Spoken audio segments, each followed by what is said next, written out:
We are about to head into another football season. The New York Football Giants is the team you cover on a day-to-day. Walk me through the state of the Giants heading into this season. Yeah, well, I think a lot of changes, right? I think that's been the storyline. New head coach, new general manager, really shaking things up and trying to kind of get better and bounce back from that 4-win season that we saw last year. Giants are not an organization that's used to not succeeding, right? I mean, they've got 4 Lombardis in the case, and when you walk into the building, they've got a lot of success. A lot of great players have come through that organization. So I think the struggles of the last 5-6 years has been a little bit unsettling for people who have been around the organization for a while. But there's a lot of optimism at this time of year when you have, a clean slate. Of course, everyone in the league is starting fresh at 0-0 record, and anything is possible. But I think for the Giants specifically, bringing in a guy like Brian Daboll, who has been in this league, who's been in football for 22 years, has been an offensive coordinator, is really well respected, and kind of has the reaction with guys who've been playing for him, in previous appearances have said, a lot of times when you see a guy who's a first-time head coach, he comes in and he kind of changes a little bit. He tries to emulate what a head coach should be.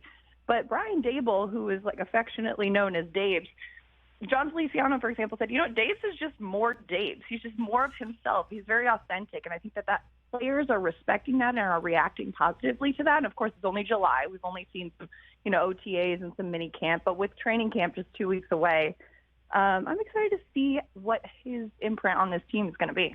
Madelyn Burke joining the show, friend of the show. Ben Lyons in for Rich. This is the Rich Eisen Show. What is this, year 4 for Danny Dimes? He's on the clock.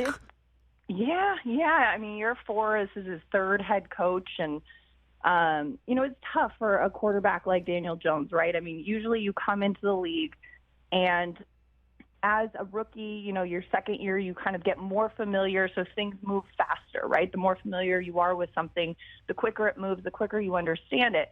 But for Daniel, there have been a couple of hiccups, right? I mean, of course, changing systems several times between different head coaches, different offensive coordinators, all of that. Also, the people around him, there's been no consistency. The offensive line has been a revolving door for the last couple of years due to injury or, not playing to the level that has been expected.